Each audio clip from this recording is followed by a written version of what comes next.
Do you wish that all things wealth and finance were much easier to understand and not presented by a bunch of beige cardigan-wearing geeks?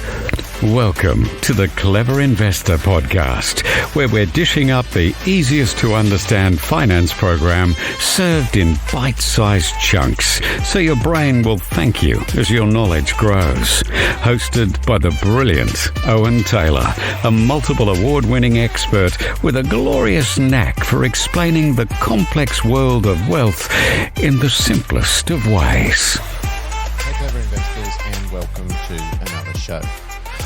This episode was actually recorded on the last day of the financial year, as we'll talk about in the show. I wanted to sit down with an accountant and just get a few tips for you to think about during the year. So I took myself along to the tax factor and the wonderful boss there, Bachir, who is another expert in his field. We had a fantastic conversation about some of the basic things that you can do, and he points out a really good item here, that preparation is the key. Doesn't matter whether you've actually got a load of investments or you're still on the trail of doing it. The preparation that you put in is going to make things a lot easier for you come tax time. And you're also going to find it's going to make it a lot cheaper, because the least amount of time that your accountants have to spend on your file, your bill's going to be a lot lower at the end of it. So enjoy this week's podcast, and I'll put their details up if you ever wanted to get in contact with them. So what would be your top tips of anybody that hasn't got any investments, whether it's property, whether it's shares, managed funds or whatever, and they're leading up to it? What would be a tip before they do anything? Yeah, I mean, I'd definitely be advising customers to speak to a tax expert and probably consider some tax planning before the end of financial year. I know today is the last day. You know, usually we do advise clients to reach out to your accountant before July, at least about a month before you do so, at least. Whether you have a property or not, that depends on what type of advice you need. If you already have a property and you are considering capital gains, concessions, those type of things as well, reach out to your accountant, get some tips and advice on that as well before the end of financial year. You might have to probably consider some restructuring maybe as well. There are clients probably at the back end of buying a property as well. Again, get some advice from your tax accountant to consider what type of corporate structure, whether you need one or not, and when to do it, and to consider some of the capital gains concessions as well around that time of the year as well. That's for someone that's already bought or buying a property. Yep. Yeah, for those that haven't bought a property, usually you'd rather want to do that probably at least a few months before tax season, and ideally you want to be sending a survey out there as well to look at your valuation in terms of your property and consider a depreciation report to help you reduce your taxes as well and negative gear. That's one option. Probably talk to your local lenders as well, or whoever you're borrowing money from, whether it's your bank or second-tier lender, whoever they are, and just discuss your rates and just prepare everything before tax season as well.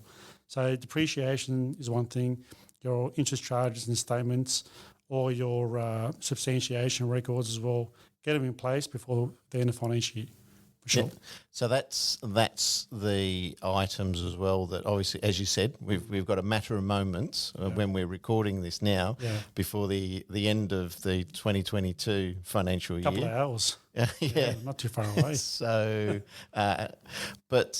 so what you've just listed there, that's stuff that if you then buy an investment property at any time sort of after July, they're all the things that you can still get in order. Yeah. So there isn't a mad rush in June of next year.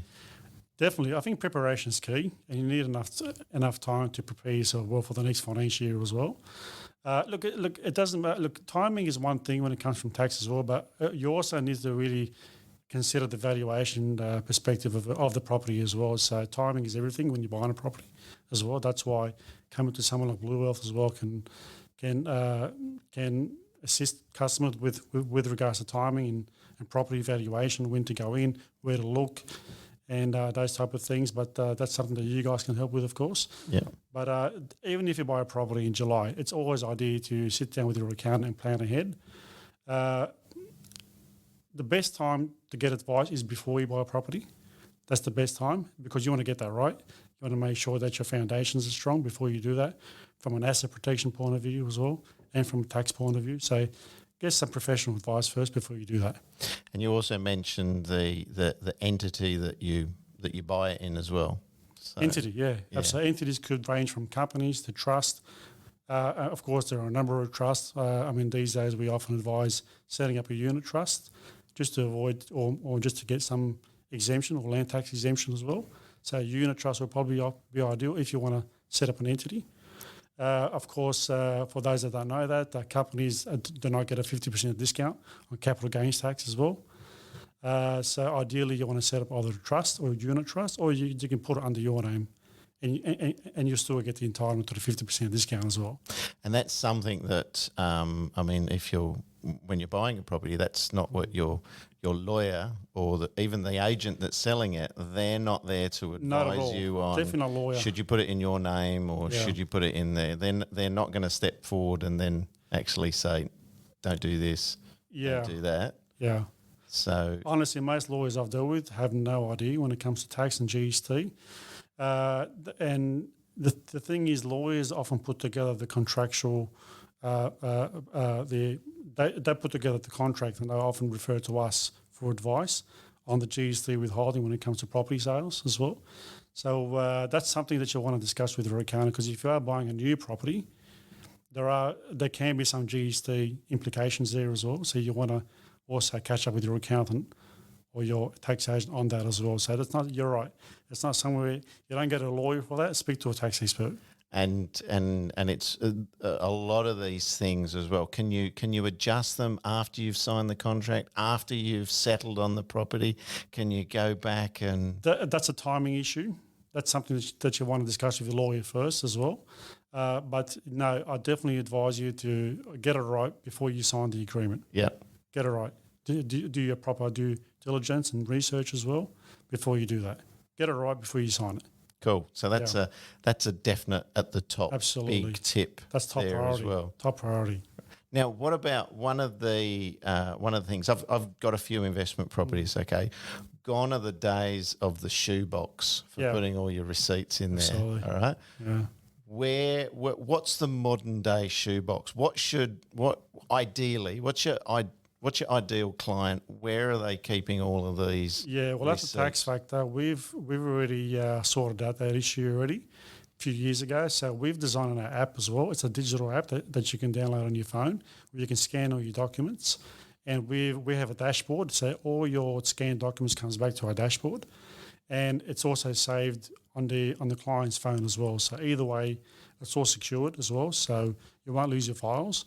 So we retain those type of documents, and when it's time to book them in, all the documents are available on our dashboard. So it's a complete paperless system. So we've solved that issue, and I do advise customers to go paperless if they can. Avoid shoeboxes, scan your documents, speak to your accountant. He might have a solution for you as well. But our solution is, we thought the best way to do it is get everyone to download the app, the Tax Factor app, scan all your documents. You can allocate it yourself, make a booking with the Tax Factor. When you come in, all your documents and all your substantiation records are ready to go. How cool is that? Yeah. So how cool is it? No more bits of paper just drifting around at home or on the fridge waiting to fall off. Clients don't like it. We don't like it either, to be honest with you. Accountants, if they're not going paperless now, I can guarantee you they're very, very behind. So they have to go paperless and go digital as well. Wow. It's the way of the future. That is cool. Well, it's a great time-saving thing. It is. And it also means that it's quite efficient as well. Well, extremely efficient, which is that would make any accountant happy then, efficiency. Yeah, absolutely. So makes your job easier. Yeah. Yeah.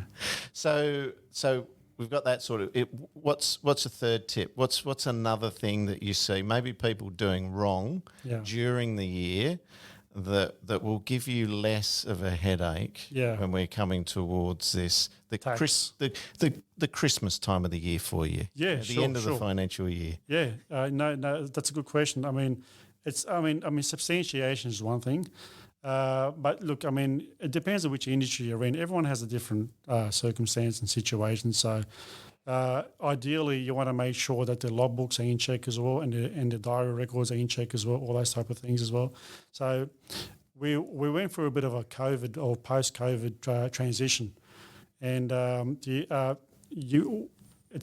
whole how can I say framework of working from home and working back in your office, and there's been more movement and more flexible work arrangements since then.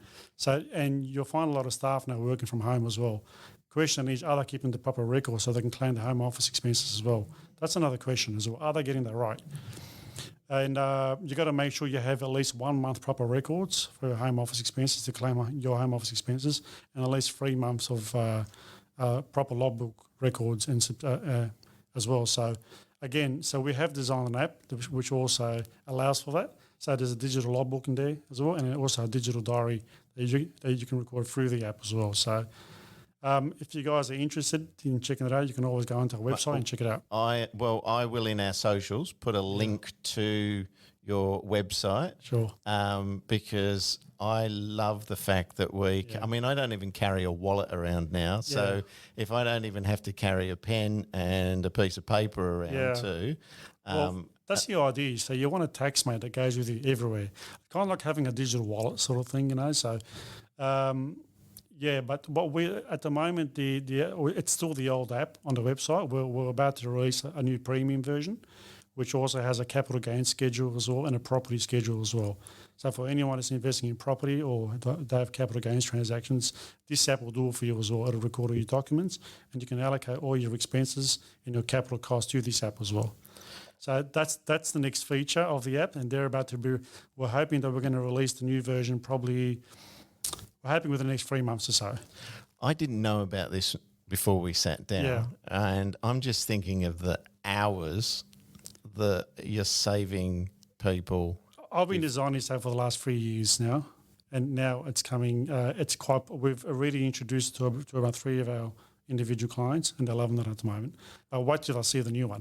Oh, mate, the new one's a Ferrari. Well, there's a new one's a Ferrari. It's a Ferrari. Cool. It's a great app, yeah. So we are going to be white labeling this app as well to other accounting practices soon. So that's something that's coming out soon as well. So look out for it. Mate, this is fantastic. What a fantastic chat we've just had with you. Thank you for coming on to the Clever Investor podcast. And I'm going to get you back again soon because you're an absolute wealth of knowledge. Anytime. Thanks, Alan. Thank you, mate. Bye. Thank you.